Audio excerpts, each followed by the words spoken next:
To get me to stop loving him, my stepbrother, Frank, personally sent me to a gay conversion center. I was subjected to inhuman torture there. But one day, after I was released, he caught me secretly kissing another guy. That night, Frank forced me into his arms. His voice was cold. "Weren't you dying for my love? How can you fall for someone else so easily now? Is your affection that cheap?" I calmly showed him the scars on my body and said, "I don't dare to love you anymore. They'll beat me to death if I do." Later, when Frank found out everything I had endured at the conversion center, he completely lost his mind. The day I left the conversion center, Frank came to pick me up with his fiance, Ivy. "Bro." I lowered my head and greeted him obediently. He looked at me but didn't respond. It wasn't until I called Ivy sis that he finally spoke, his tone flat. "Have you come to your senses?" I nodded, but Ivy wasn't convinced. She took my hand. Her tone was gentle on the surface, but it was really an interrogation. "Alan, I want to know, do you still love your brother?" Frank looked down. The ash from his cigarette fell onto his shoe, but he didn't even notice. I felt a chill run down my spine. I knew the supervisor was watching me quietly. I forced myself not to tremble and answered her question. "I don't." I repeated, emphasizing each word. "I really don't love him anymore." But she didn't believe me. She turned to the supervisor behind me and asked, "Excuse me, do you have a lie detector here?" The supervisor hesitated, looking troubled. "We do, but to prevent the kids from lying, our headset lie detector is equipped with an electric shock feature." His words instantly threw me back into those terrifying memories. Fear surged through me, and I gripped Ivy's hand tightly. "Ivy, please believe me. I really don't love Frank anymore. I only see him as a brother. Please don't make me wear that thing." Ivy's eyes were cold as she pushed my hand away. I was about to reach for her again, but before my hand could even touch her, she fell to the ground.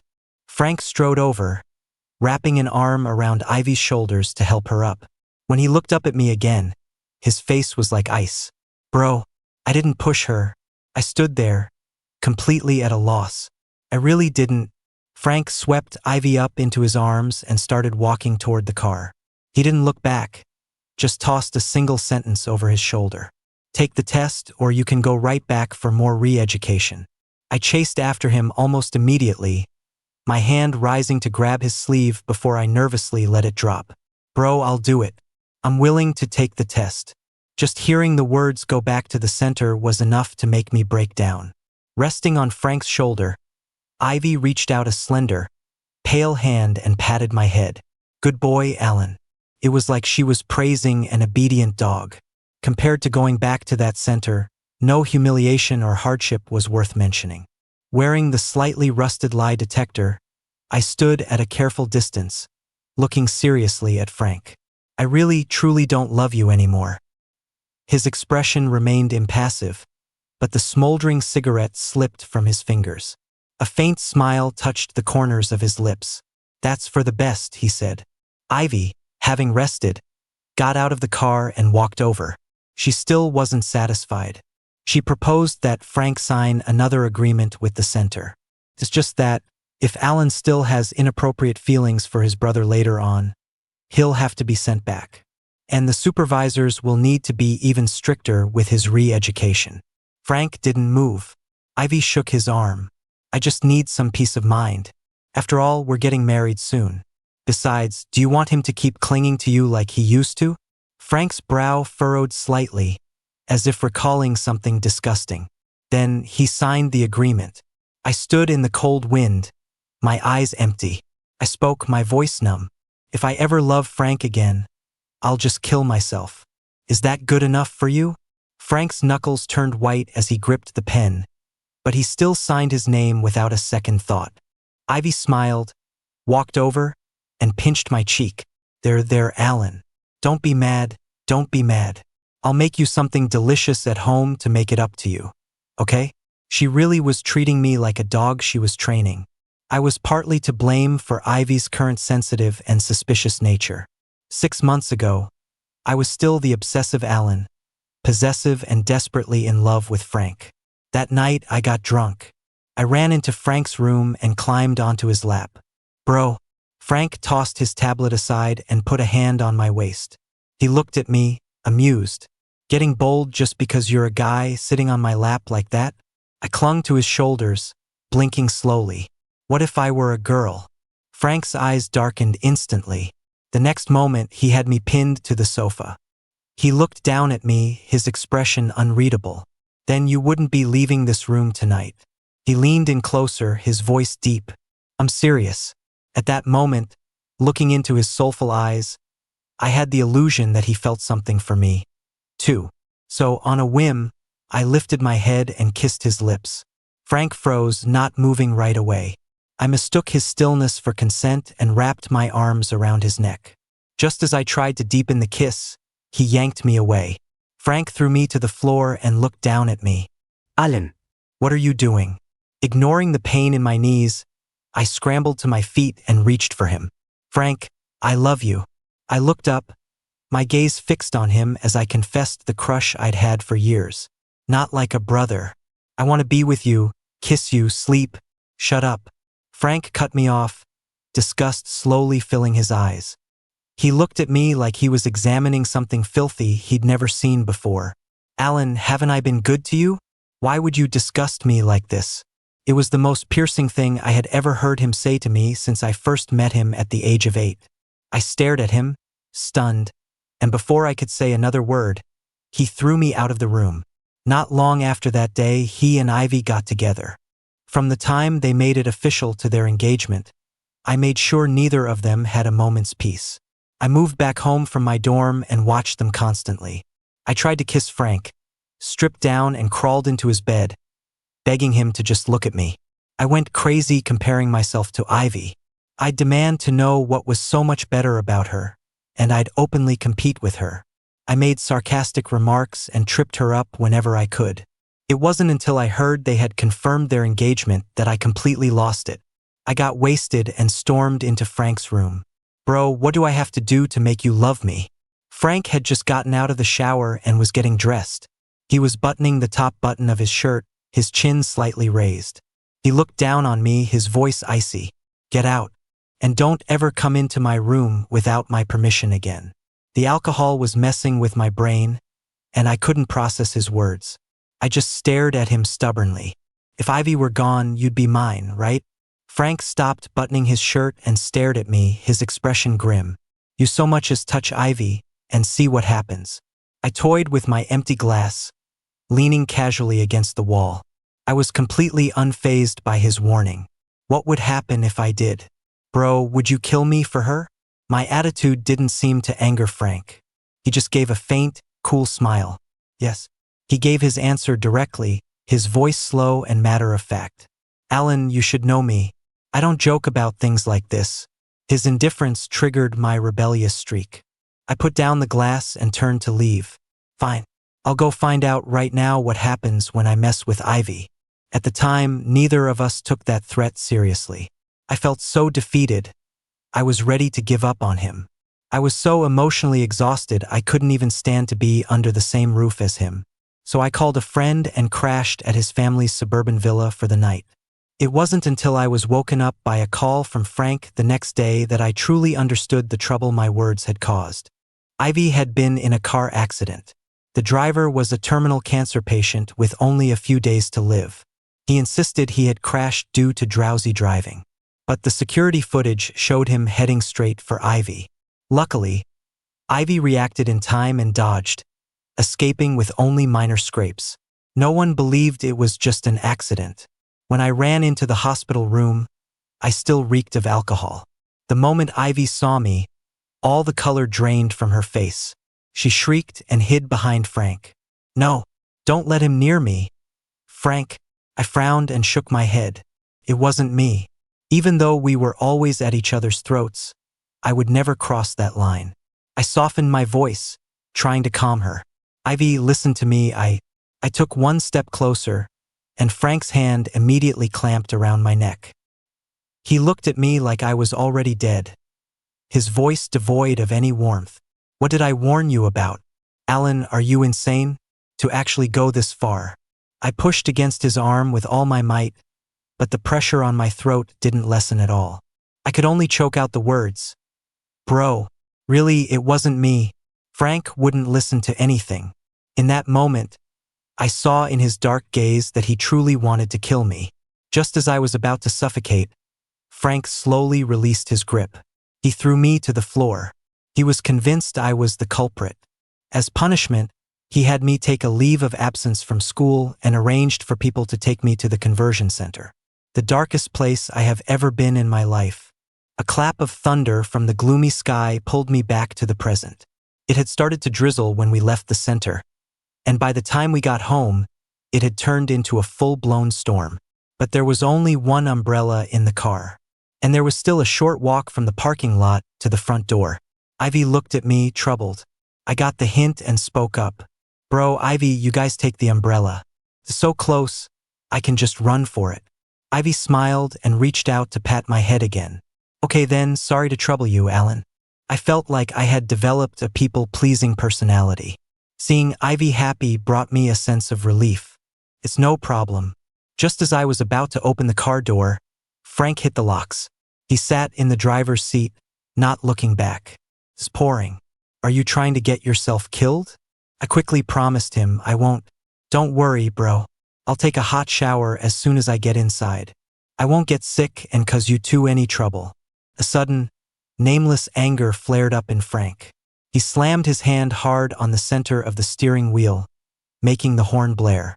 He turned to meet my eyes, questioning me coldly. You think I'm worried about you being a hassle? I nervously fidgeted with the hem of my pants, not daring to answer. He ordered me directly, you stay in this car. Don't you get out without my permission.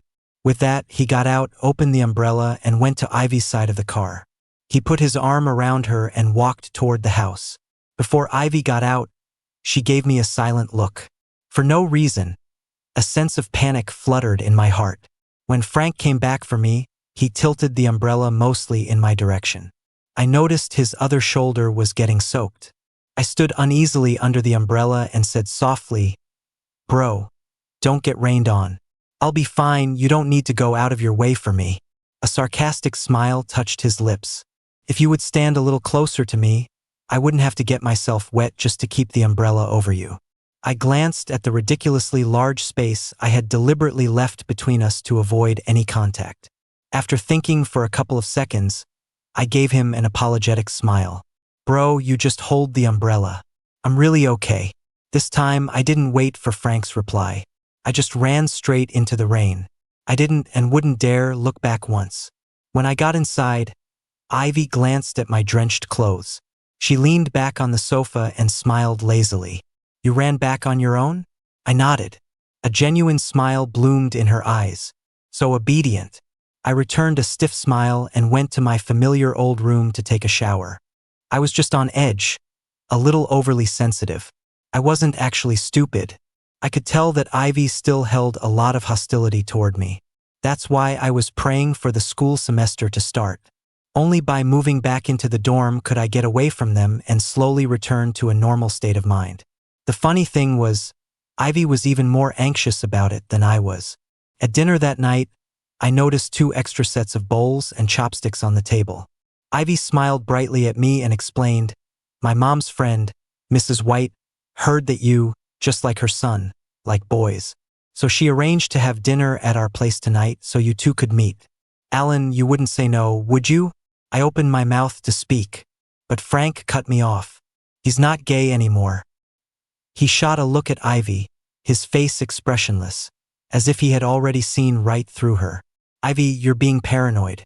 Ivy's eyes immediately turned red, and she looked at Frank with tears welling up. Shouldn't I be afraid of him? Frank, he almost got me killed. The mention of that incident triggered an immediate physical reaction in me. My palms grew clammy, and my heart started racing. It was like a conditioned reflex. After all, that incident was the reason I was sent to that hell. Frank's expression softened, and he pulled Ivy into his arms, comforting her in a gentle voice. I sat awkwardly in my chair, completely flustered. I hesitated, wondering if I should say something. Frank shot me a warning glance, his voice low. Shut up. Go back to your room right now. Don't come out until I say so. I didn't hesitate for a second, murmuring okay, okay, as I got up and headed to my room. Even though I hadn't eaten all day, it was fine. Not getting beaten was already good enough for me now. About 20 minutes later, I was allowed to come out for dinner. Ivy's eyes were red-rimmed, and she gave me a bitter smile. I'm sorry, Alan. I was too emotional. I didn't mean to target you. Whenever that incident was mentioned, Frank's attitude toward me would drop to freezing point. He frowned slightly and tapped his fingers on the table. Why are you apologizing to him? Alan is the one who owes you an apology. He's the one who wronged you. As soon as he finished speaking, I stood up. I gave Ivy a deep, serious bow, my voice as calm as still water. I'm truly sorry, Ivy. I wasn't in my right mind back then and did a lot of things to hurt you. Thank you for being so forgiving and for being willing to accept me now. I had become an expert at saying these kinds of pretty words. That's how I used to suck up to the supervisors there, just to avoid a beating. Ivy and Frank were both stunned by my sudden apology. After a moment, Ivy gave a dry laugh. It's nothing. Don't be so formal, Alan. Sit down. I obediently sat down, only to meet Frank's deep gaze. The emotion in his eyes was unreadable. It was as if he were silently asking me, why have you become so spineless? A few minutes later, the sound of conversation from outside drifted in through the half-open window. It was Mrs. White and her son. I thought I told you I already like someone? I don't even need to see him to tell you flat out that I'm not interested in whoever I'm about to meet, male or female. Fine, you're not interested. Just remember not to be rude to them. Okay? The guy let out a cold laugh. I won't say a single word to him. Ivy, looking like she was enjoying a private joke, subtly smirked. Frank, on the other hand, seemed oddly relaxed. His previously tense expression eased, and he even raised an eyebrow at me in a leisurely way. With a sigh from Mrs. White, the door opened. The two of them walked in. When I met the guy's eyes, I realized it was Jaden White, a student from my department, a year younger than me. He was stunned too, and then stunned again. Mrs. White gave me an apologetic smile. I'm sorry, Alan. My Jaden here isn't much of a talker. Let me introduce you. I managed a gentle smile. It's okay, ma'am. Just as Mrs. White was about to speak, Jaden, who had been frozen in shock, finally snapped out of it. He walked up to me and extended his hand. He introduced himself with perfect enunciation. Jaden White, 6 feet 2 inches, 8-pack abs, own a lot of cars and houses, net worth in the 9 figures, only child. His sudden enthusiasm and blind date-style self-introduction left me stunned for a moment. Took me a while to cautiously shake his hand. Hi, I'm Alan. He stared at me without blinking. His eyes seemed to hold a multitude of emotions I couldn't understand. Throughout the entire meal, Jaden was the one who talked to me the most. Completely unlike what he had said before he came in, about not saying a single word to me. Ivy's gaze darted back and forth between us. Suddenly, she let out a soft laugh. It looks like the two of them are getting along quite well. I wonder if the Whites have a spare room? Alan could stay over for a while, give them more time to get to know each other. I noticed Jaden's ears were a little red. Mrs. White was happy with the idea, and I didn't care either way. Only Frank remained silent the entire time. When I went to my room to pack, he followed me in. He was lost in thought. After a long moment, he finally looked away, his tone laced with frustration as if he'd made a difficult decision. You can say no. If you don't want to go, then don't. You don't have to worry about Ivy's feelings. He paused before continuing. I can arrange for Ivy to stay somewhere else. After all, you and I are the closest family. I refused him without a second thought. There's no need to go to all that trouble, bro. I think they seem to like me. It would be good for me to stay at the Whites for a while. Like you? Frank repeated the words, his tone full of mockery. Didn't you hear him earlier? He said he already liked someone. After all this time, haven't you learned your lesson about wishful thinking? My words must have reminded him of the time I mistakenly thought he liked me and clung to him relentlessly. That's why he suddenly blew up. Without giving me a chance to explain, He slammed the door and left. He just threw one last phrase behind him. Do whatever you want. After moving into the White's house, the warm atmosphere finally allowed my highly strung nerves to relax. Although I still remained cautious, I was no longer on high alert all the time. One day, in the White's garden, Jaden was pointing out each flower to me. In the middle of it, he pulled me in front of him. He blew an eyelash off my face. The proximity made me uncomfortable, and I tried to step back. Don't move. Jaden pulled me closer again. I didn't get it. I had no idea why blowing off an eyelash was such a complicated process. A moment later, the tip of his nose brushed against mine. Just as Jaden's lips were about to touch my cheek, a familiar, cold voice interrupted us. What are you two doing? I turned toward the voice and met Frank's icy gaze. He strode over and yanked me away from Jaden's side. He looked at me and sneered. Alan, why haven't you learned your lesson? It seems the conversion center didn't do its job. You're still using that face of yours to seduce men. A chill instantly ran through my body, and I looked at him in disbelief. Frank slowly delivered his verdict. It seems you need to go back there for some re-education. Jaden's expression turned serious. What conversion center? I guess the young master of the White family doesn't know yet. Does he? Ivy walked in from the garden entrance, her high heels clicking calmly. From her expression, I knew she wasn't going to say anything good. I quickly ran to her side and pleaded in a low voice. Ivy, can you please not say? I didn't want anyone to know about that humiliating experience. She patted my hand soothingly. There. You can't hide the bad things you've done. Even though the old you was terrible and made us very angry, you've changed a lot now, haven't you? She decisively pushed my hand away, winked at Jaden, and put on a mysterious face. You wouldn't guess it, but this timid-looking Alan used to be obsessively in love with his brother. Ivy shrugged. Pretty twisted and disgusting. I turned my head away, unable to look at the disgust that must be on Jaden's face. But as I did, I saw Frank give Jaden a slight smirk. It was like a silent boast. Ivy continued with relish the reason he went to the conversion center. He hired someone to run me over with a car to stop me from getting engaged to his brother. Alan really managed to make everyone hate him back then, especially his brother. After she finished, she walked over to me, my head bowed low. She gently smoothed the back of my head. But he's so well behaved now. That conversion center is so efficient, I should sponsor one myself.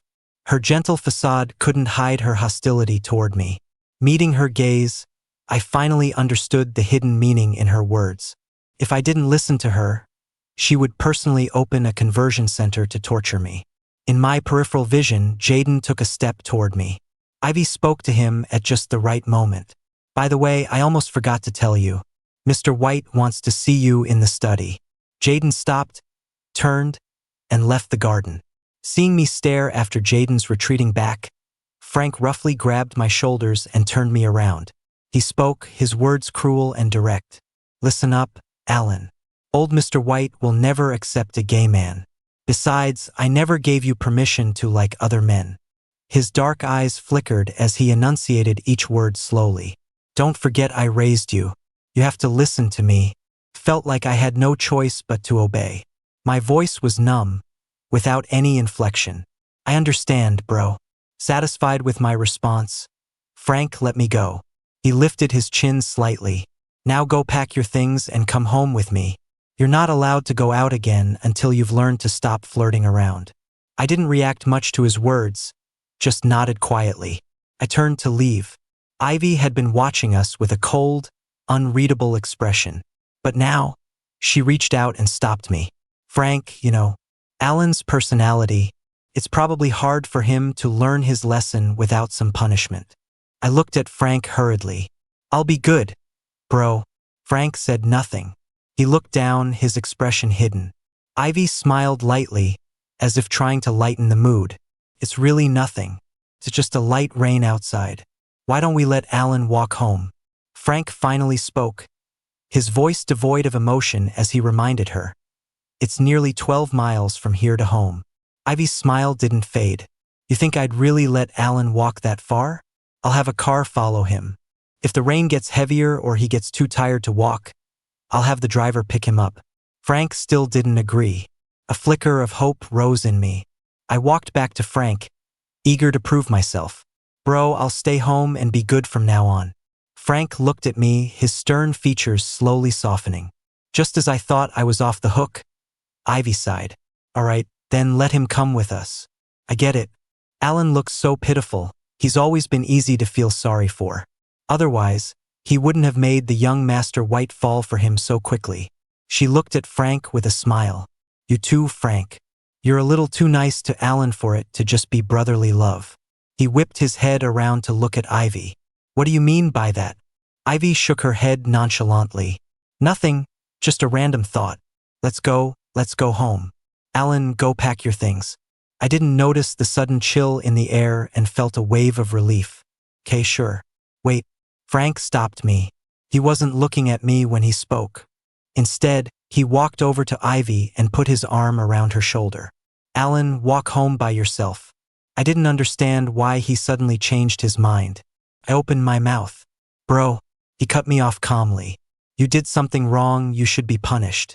Just because you're my brother doesn't mean you get an exception. I've been spoiling you too much. He didn't even give me time to argue before he and Ivy walked right past me and left. Jaden never came out of the study. Before I left with my suitcase, I asked the housekeeper to say goodbye to him for me. The White's driver stood at the gate watching me, looking like he wanted to say something but couldn't. I knew that either Frank or Ivy must have told him not to let the White's driver take me. The car Ivy sent was supposedly there to pick me up if I got exhausted. In reality, it was just there to make sure I was actually walking the whole way back myself. The third time I begged the driver for help, telling him I really couldn't walk anymore, he still refused me without mercy. Young Master Alan, you've only walked less than 5 miles. How can you be unable to walk? As we were at a standstill, the roar of an engine grew louder from a distance. A silver sports car screeched to a halt in front of us. It scared the living daylights out of the driver Ivy had sent. Jaden slammed the car door and walked toward me, his face blank. Come home with me. He reached for my hand as he spoke. The driver quickly got out and blocked him. Young Master White, please don't make this difficult for me. Miss Ivy's orders were to make him walk back. Just then, Ivy's call came through. The driver answered it. Ivy's voice was slow and leisurely. How's it going? You didn't get soft and let him in the car, did you? Remember what I said. Make him walk the whole way back. Jaden snatched the phone and sneered at Ivy on the other end. Ivy, listen up. Go. Fuck yourself. Did you hear me clearly? It's me, Jaden White, who's protecting Alan. If you fucking dare to give him a hard time again, I'll make you pay for it 10 times over. He threw the phone back at the driver. With one hand, he took my suitcase, and with the other, he pulled me into the car, turned around, and drove off. I was silent the whole way, until Jaden brought me back to the guest room I usually stayed in. He even ran a bath for me and said in a low voice, "Your legs must be killing you. I've already called a massage therapist to come over. You go take a bath first." I stood still. I looked up at him calmly and asked softly, "Why are you being so nice to me?" A lot of what Ivy said is true. I've done bad things in the past. His gaze fell to my legs, and he frowned. Doesn't it hurt to stand there and talk? Go sit down. He guided me to sit on the edge of the bed, then knelt in front of me. He started rubbing my stiff calves as he asked casually, "Was the part about you hiring someone to hit her true?" I shook my head. It was the first time I had denied it since getting out of the center. It felt like all my sadness finally had an outlet. When I opened my mouth, I couldn't hold back a sob. I never really wanted to hurt her. I had said the same thing to Frank once, but he had already condemned me. He thought my denial was just a desperate lie.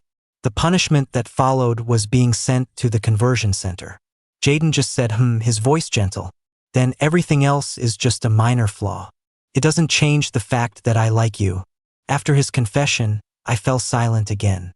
I could tell he liked me a little, but I really couldn't understand what was so likable about the weak and sensitive person I had become. After a moment, Jaden suddenly smiled.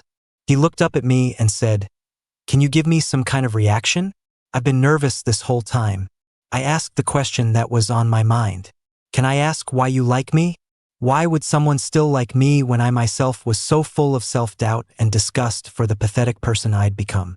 His hand paused. After a moment, he said, "There are a lot of reasons. I can't even pinpoint the exact moment I fell for you, because by the time I realized I liked you, I looked back on every single moment we spent together, and I just loved all of it. In my sophomore year, I was a student council member doing dorm inspections. When I got to Jaden's room, I found a tiny kitten in his closet.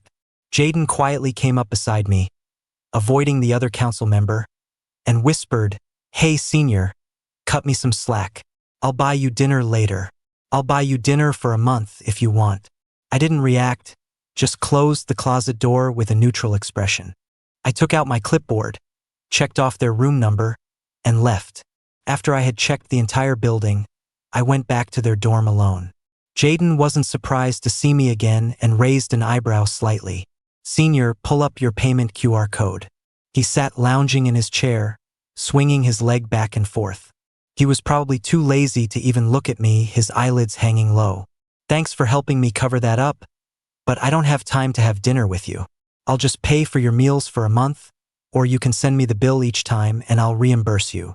I gave him a look like he was some kind of moronic rich kid. I walked straight past him to his roommate and petted the little cat in his arms. I smiled. 'So cute. I have experience with cats. I can share some tips with you.' Jaden's roommate smiled and thanked me. 'Sure, senior, you can add me on WhatsApp.' Just as I was about to scan his code, Jaden irritably knocked his phone away. 'You're not even at school most of the time. What good would you be?' He then lazily turned to look at me. 'Whatever, just add me instead. It's the same if you send the tips to me. Plus, it'll be easier for me to pay you back.' I almost laughed out loud in frustration. I pointed at his shoes and asked, 'I remember this line has a limited edition. Why didn't you buy it? Couldn't afford it?' He instantly blew a gasket. 'Because you can't buy it. There are only 80 pairs in the world.' My expression was full of pity as I shook my head. 'It's not that hard to get. My brother gave me a pair of the white ones from that collection. Ever thought that maybe the reason you couldn't get them is because you didn't try hard enough? Or maybe because you're just poor, little underclassmen?' He looked like he was about to explode from anger. His eyes were burning with fire, as if he wanted to eat me alive. Before I went to bed that night, I received a friend request from Jaden. He sent me an awkward message. 'Sorry, senior. I was wrong. I shouldn't have acted all high and mighty just because I have a little money. Oh, right, I'm not even as rich as you.' I could almost picture a puppy with its tail between its legs, looking dejected. I left him hanging all night before replying with 2 cold words. 'It's fine.' After that, he would always message me for no reason, asking for advice on raising the kitten. But later, he started using the kitten as an excuse to trick me into coming to his dorm. Eventually, he even stopped calling me senior. 'Alan, just a friendly reminder, that guy you had lunch with today is currently dating 2 girls and 1 guy at the same time. Alan, that jock from the club who asked for your number just got out of jail last week for fighting. He has a violent streak. Alan, why the hell are you accepting friend requests from girls too?' There were countless incidents like this, but at the time, all my energy was focused on Frank.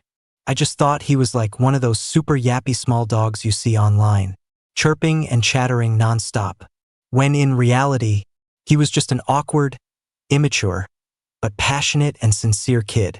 After Jaden finished his story, he saw that I hadn't spoken for a long time. He stared at me accusingly. 'You didn't forget all of that, did you?' I snapped back to reality. 'No.' I tilted my head to look back at him and said pointedly, 'I remember you didn't get the limited edition shoes.' He let out a lazy scoff. 'You can tell how much my shoes cost, but you can't tell that I like you.' My hands unconsciously clenched the bedsheets, unsure of how to respond. I didn't even realize that I was slowly relaxing into the current atmosphere, my mood loosening up for the first time in a long while. It was like I was returning to my normal self. My phone on the side table suddenly rang. As I picked it up and looked at the screen, the smile on my lips hadn't faded yet. But when the name Frank came into view, it was like an icy hand grabbed my ankle, dragging me back into the abyss. Jaden saw it too, and the mood turned cold. I paused for a couple of seconds before answering. Bro, Alan, I'm only going to say this once. The familiar, cold voice exploded in my ear. If you don't come back today, then don't ever come back. Tomorrow, I will publicly announce that you have no connection to the family whatsoever. That means you will be penniless and all alone. I could hear the hidden anger in his flat tone. He sounded like he was mocking me, forcing me to face reality. When that happens, how long do you think the whites will keep you around? I gripped my phone tighter, my heart pounding uncontrollably. The next second, Jaden snatched the phone from me. Don't you worry about that, big brother-in-law. You announce you're disowning him tomorrow, and I'll be marrying Alan overseas the day after. Why would he go back to your house? What's there for him besides being bullied by you and Ivy?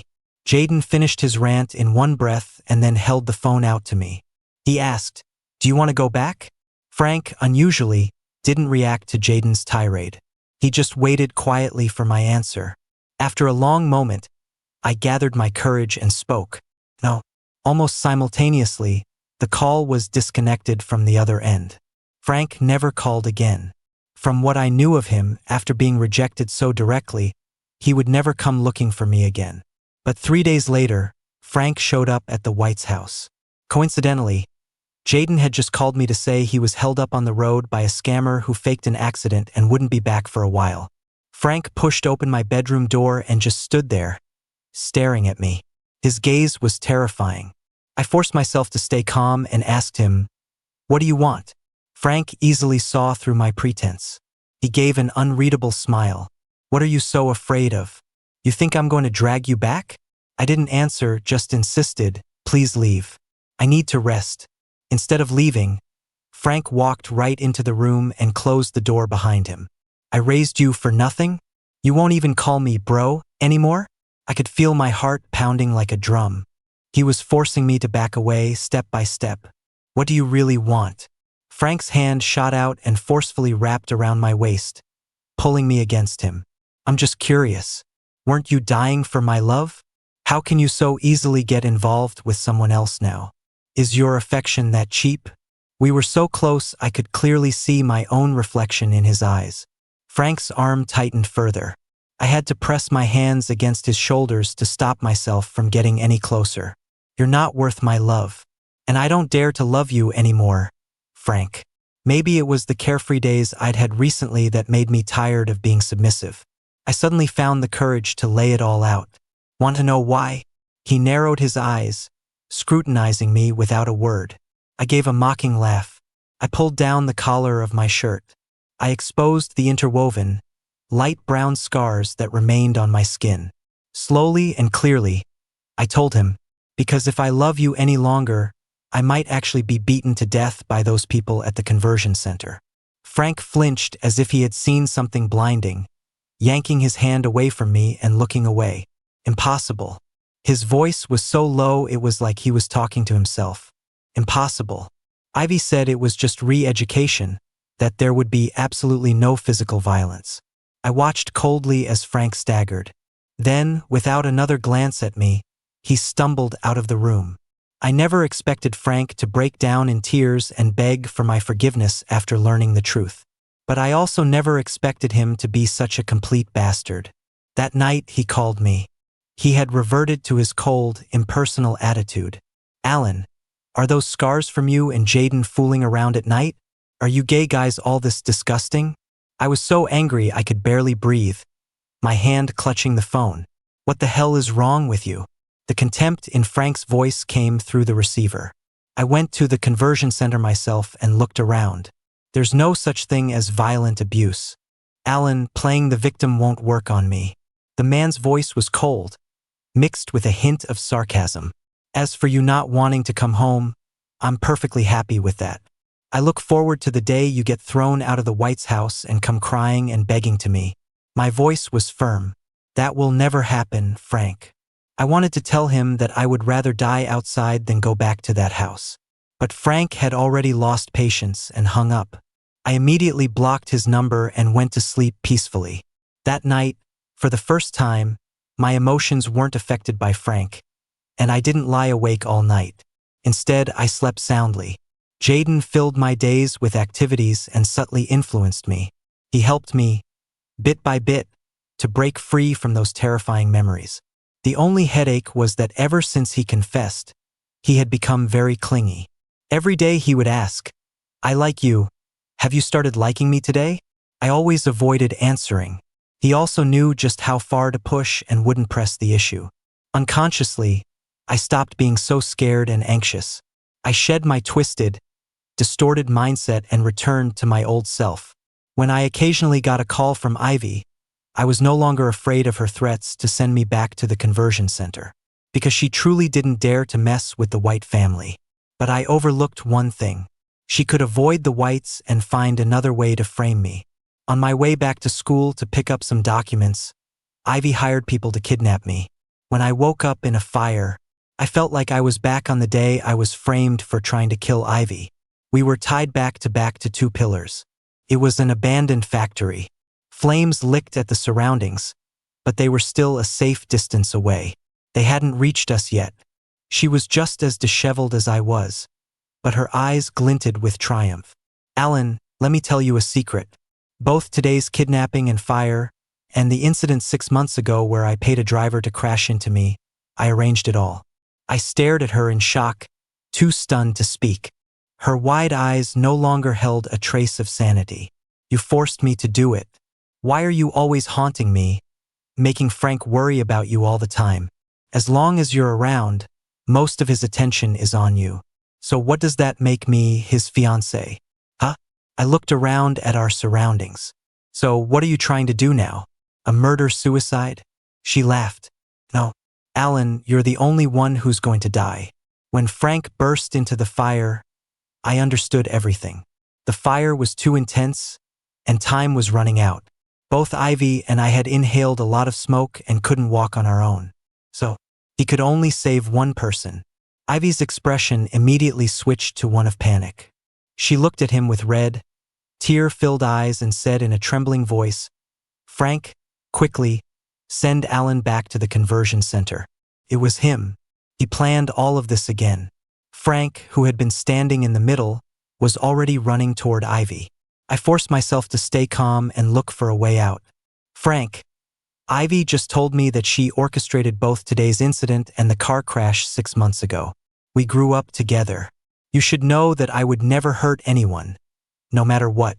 Ivy wasn't afraid of me exposing her now, because she had told me everything beforehand. She had already prepared her lines. She looked at me with terror in her eyes. "Frank, it's all over the news that the Whites are looking for a new marriage alliance for Jaden. He knows he won't be able to stay at their house for much longer, so he used the same trick again to try and get rid of me and come back to you." Her story was so logical that no one could refute it. Frank paused for a second while untying her. He grunted a deep hum and then continued. It was obvious. He believed her. He ignored my plea for help. My heart turned to ash, and I stopped talking. I leaned against the scorching pillar and watched the flames creep closer. As Frank carried Ivy past me, he stopped. He said in a hoarse voice, "Bro will be right back to save you." Ivy looked nervously at the surrounding fire. "Let's go, Frank. Alan will be fine. Young Master White has people protecting him." "Shut up." It was the first time Frank had ever been so harsh with Ivy. I didn't react. I just hoped the smoke would knock me out before the fire reached me. That way, dying would be less painful. The sound of footsteps faded away. Through the window directly in front of me, I saw Frank put Ivy down and immediately run back toward me. But unfortunately, a nearby oil drum exploded. Flames instantly engulfed the entire factory. In my last second of eye contact with Frank from across the distance, I saw him fall to the ground in a complete panic, screaming in my direction. "Alan! Alan, you're awake?" My eyes were half open, my mind hazy. "Are you thirsty?" I followed the voice to the person beside my bed. It was Jaden. It was Jaden with a bandage on his face. I remembered now. Just when I thought I was going to die for sure, I saw Jaden running toward me without a second thought. A second before the oil drum exploded in our direction, he had scooped me up and carried me out of the fire. Just like all the times Frank and Ivy had tried to drag me into the abyss, Jaden had grabbed my hand. I knew. I was finally saved. I moved my stiff limbs and pushed myself up to lean against the headboard. I opened my dry lips. "Are you okay?" He laughed it off with the confident air of a young man.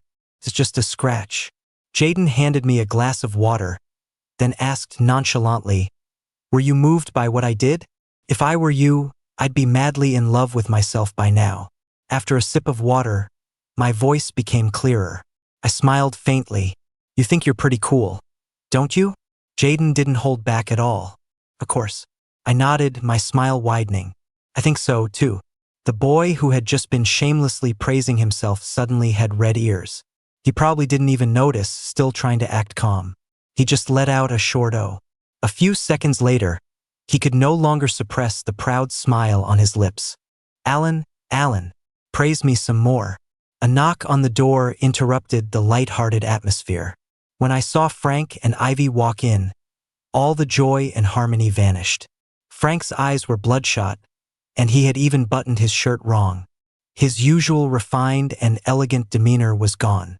He stared straight at me, his lips pressed into a thin line. Jaden's aura turned cold. "Get out before I make you." Mrs. White, who was with them, scolded Jaden in a low voice. "What a way to talk. Where are your manners?" Ivy, on the other hand, was as good an actress as ever. She walked up to me and gave me an apologetic hug. "I'm so sorry, Alan. It's all my fault. I developed PTSD from when you hired someone to hit me. That's why I misunderstood you this time. I never thought you were innocent too. I'm so glad you're not hurt." I patted her shoulder lightly and returned her smile. "Ivy, when you told me everything, did you really not think I would survive?" Ivy blinked.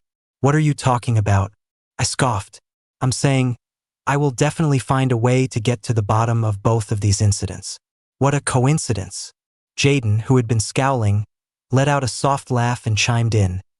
"The people I hired are almost done with their investigation." Ivy whipped her head around to look at Jaden, her expression betraying her panic. Jaden just looked at Ivy leisurely without saying a word. Just as she was about to lose her composure, he spoke slowly. "Within a week, I will hand all the evidence over to the police." Ivy lost her footing and stumbled into a nearby shelf. Frank's gaze darted between the three of us.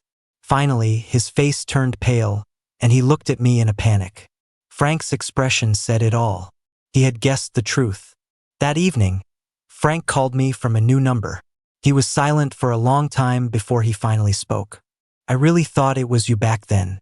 I laughed a little, about to hang up. "Don't hang up." Frank said softly, "I just wanted to tell you. Whether it was you or not, bro never thought of abandoning you. That fire, I really went back to save you." I stated calmly, "Jaden saved me." Frank let out a low hum. "I was just a little late. After surviving that fire, I had completely found my old self again." Frank, being a little late is still late. Making a mistake unintentionally is still making a mistake. Do you get it? Instead of wasting your time making excuses to me, you'd be better off finding a way to reduce Ivy's sentence. After hanging up, I blocked this number too. I picked up the first aid kit and walked toward Jaden's room. I had just raised my hand to knock once when the door immediately opened. It was as if someone had been waiting right by the door. Jaden was wearing a bathrobe, his chest slightly exposed. He glanced at me casually. "Come in." I saw right through his little game and decided to call him out on it. "Your hair is already dry. You must have showered a while ago." I looked at him, completely composed. "So why are you still in a bathrobe?" Then I pretended to have a sudden realization. You're doing this for me?"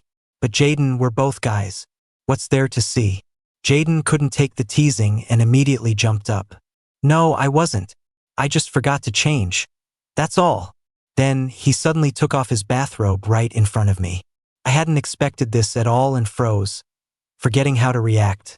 I just stared at him blankly, and at the 8-pack abs he had mentioned in his self-introduction not long ago.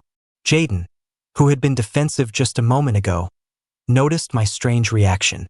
A smirk suddenly appeared on his lips, and he dangled the clothes in his hand in front of me.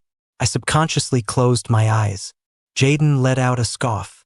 Why are you closing your eyes, senior? We're both guys, what's there not to see? He threw my own words back at me. Not wanting to be outdone, I opened my eyes. I casually looked him over. You're right. Nothing to see here. He stared at me, seeming to see through my bluff. His gaze was deep and thoughtful.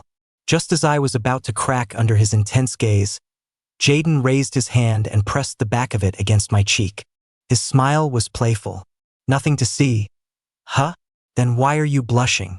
Say, Nair. In this charged atmosphere, any term of address other than our full names sounded incredibly intimate. Great. This time, it was my turn to be flustered. I swatted his hand away and turned to walk toward the door. Jaden's chest vibrated with laughter. He pulled me back. Can you not be so heartless? I got hurt saving you, and you're just going to leave without even treating my wounds? I had no choice but to stop. But this damn dog was pushing his luck, and he was shameless when he wanted to be. Help me put on my clothes, senior? I remained unmoved, like an emotionless machine.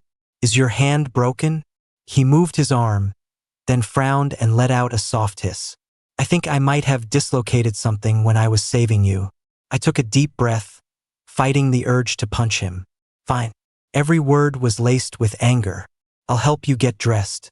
Jaden seemed completely oblivious to my anger and spread his arms wide. He even gave me a provocative smile. I had found my ability to love again, so I could easily sense that underneath all my impatience with Jaden was a budding affection. Jaden's head emerged from the collar of the sweatshirt, revealing his face. When I met his smiling eyes, I suddenly didn't want to fight with him anymore. As I helped him put on the sweatshirt, I wrapped my arms around his waist. The boy's body tensed noticeably. I buried my face in his chest and said softly, "Thank you, Jaden." After a moment, he hugged me back. "You don't have to thank me, Alan. I like you, so I'm willing to do anything for you." I opened my mouth, but my throat felt like it was blocked, and I couldn't say a word. Inappropriate images that I desperately wanted to forget flooded my mind. The supervisor roughly grabbing my hair and slamming my head against the wall. This is what you get for falling in love with a man. He locked me in a small, completely dark and enclosed room, only about 30 square feet. Except for when someone brought food and I could see a sliver of light, it was pitch black. 2 days later, they let me out. The first thing he asked was, "Do you still dare to like men?" I was the one with the real PTSD. Jaden slowly let me go. I frantically grabbed his sleeve, trying to explain. But my words were so jumbled that even I didn't know what I was saying. Jaden reached up and wiped the corner of my slightly damp eye, his voice gentle. "It's okay." The boy's clear voice easily soothed my anxious emotions. The next morning, I told Jaden about a loophole I had thought of the night before. "Can you drive me to Frank's house? I'm worried he'll let Ivy go." Hearing this, Jaden's expression also turned serious. When we arrived at the family home, we happened to see Ivy being escorted away by the police. She had completely dropped her act. The moment she saw me, her features twisted in rage. "Alan, are you satisfied now? Are you satisfied now that you've ruined me?" She screamed so hard the veins on her neck bulged. "Wasn't I good to you when we first met? It was you who kept causing trouble for me, trying to drive me away from Frank. I wouldn't have ended up like this otherwise. Yes, I was once at fault too, but I had already received my punishment." I walked up to her and looked at her. "What about after I got out of the conversion center? Did I do anything to offend you then?" She said it as if it were the most natural thing in the world. "Who told Frank to still be hung up on you? You just deserve to die." She laughed maniacally. "So, how was your time at the conversion center? I heard from your supervisor that you begged him on the ground like a dog not to hit you. Is that right? Why didn't you just die in there?" I had already told Jaden everything about the conversion center. After hearing it, he just stood by, his fists clenched so tight they were white, and looked at Ivy as if she were already dead. But Frank's expression changed drastically. He strode up to Ivy and demanded, "What are you talking about? What conversion center? What beatings?" His panicked look right now was particularly laughable. Ivy looked at Frank, her face a mask of obvious mockery. "What? You forgot?" She deliberately used a gentle voice to disgust Frank. Frank, you're the one who personally sent Alan in there, have you forgotten? That conversion center already used violence. I just told them to give Alan some special attention. Frank's expression tensed, and he lunged forward, grabbing Ivy by the neck. Are you looking to die? The police quickly pulled him away. As they were leaving, Jaden called out to them. He walked over, his voice extremely low. He smiled at Ivy. You've got quite a mouth on you, don't you? I hope you're just as arrogant when you get inside. Ivy had completely lost her mind by now and didn't catch the threat in Jaden's words, continuing to curse non-stop. But I knew. She was likely going to have a fate worse than death inside. Physical torture is nothing compared to mental torture. Life in prison would not be easy. I quietly watched the police car drive away. Frank's face was a blank mask. He walked up to me and shook his head numbly. I didn't know about those things. Jaden rolled his eyes with a cold sneer, too lazy to listen to his confession, and went straight back to the car. I sidestepped the hand he reached out to me and said truthfully, I don't care anymore. Besides, I had told him before. He was the one who didn't believe me. The only reason I came here today was because I was worried you would let Ivy escape, so I came to keep an eye on you. He looked at me, his gaze far-reaching. After a long while, he said softly, in your eyes, am I the kind of person who would do something like that? We lived together for over 10 years. I couldn't help but laugh out loud, retorting sarcastically, the person who didn't trust me time and time again. Wasn't that the same you who I lived with for over 10 years? He lowered his eyes and stood there in silence. An aura of loneliness surrounded him. After a long moment, he spoke again. Bro was wrong. I really caused you so much pain. He gave a self-deprecating smile, his voice a little hoarse. I actually liked you a long time ago. I was just too much of a coward to admit it. I know. I leaned against the car with my arms crossed, looking at him with amusement. Otherwise, why would I have chased you before? I told you countless times that I could feel you liked me, but all you did was deny it, again and again. Pain flooded Frank's eyes. I've already missed my chance, haven't I? I walked past him toward Jaden. As I brushed past his shoulder, I asked him, based on the things you've done, do you really think you have the right to ask me that? Until we got in the car and drove away, Frank remained motionless in the rearview mirror, standing in the cold wind. Later, I heard that Frank's company, the F Group, was going downhill and was on the verge of bankruptcy. At the same time, Frank was also burdened with a huge amount of debt. One night, he called me drunk. He asked with a light laugh, Alan, are you satisfied with me ending up like this? This is my compensation to you. If I also go to jail, will you forgive me a little? Frank was implying that he had intentionally ruined the F Group and himself. When I told Jaden about this, he exploded again. He's full of shit. It was obviously our white family that brought him down. Why is he playing the martyr? He's willing to lose all face just to get on your good side? He wants to steal my credit too. Damn it. Damn it. He was so angry he paced back and forth in his room, cursing Frank for 2 hours. I almost lost my voice trying to calm him down. But after the F Group went bankrupt and the news broke that Frank had been arrested for illegal fundraising, a top comment in the comment section still caught my attention. I've been buying F Group stock for so long. Don't I know Frank? He fucking did this to himself. This kind of petty trick that competitors use to mess with each other. Frank fucking dealt with that back when he first took over the company. 2 months later, it was my 21st birthday. At dawn, Jaden burst into my room and dragged me out of bed. He took me to the conversion center that had appeared in my nightmares so many times.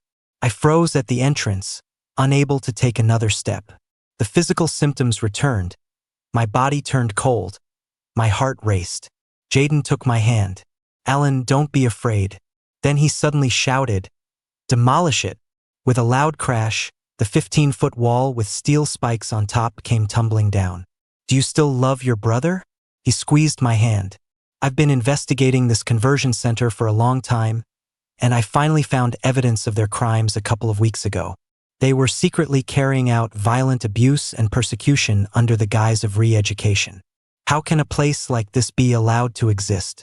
2 days ago, everyone involved in the crimes at this center was arrested. One by one, the walls came down. I saw the solitary confinement room where I had been locked up reduced to rubble. And with it, the shadow I could never seem to escape disappeared. Jaden was worried the noise from the construction was too loud for me to hear him. He ran onto a pile of rubble and cupped his hands around his mouth like a megaphone. Facing the first breeze of the morning sun, he shouted, Allen, "Happy birthday! This is my birthday present to you. Do you like it?" The sun rose above the horizon. Warm sunlight spread over every inch of the land. I ran toward him. I ran into the sunlight, into Jaden's arms. I told him, "I love it, not just the gift,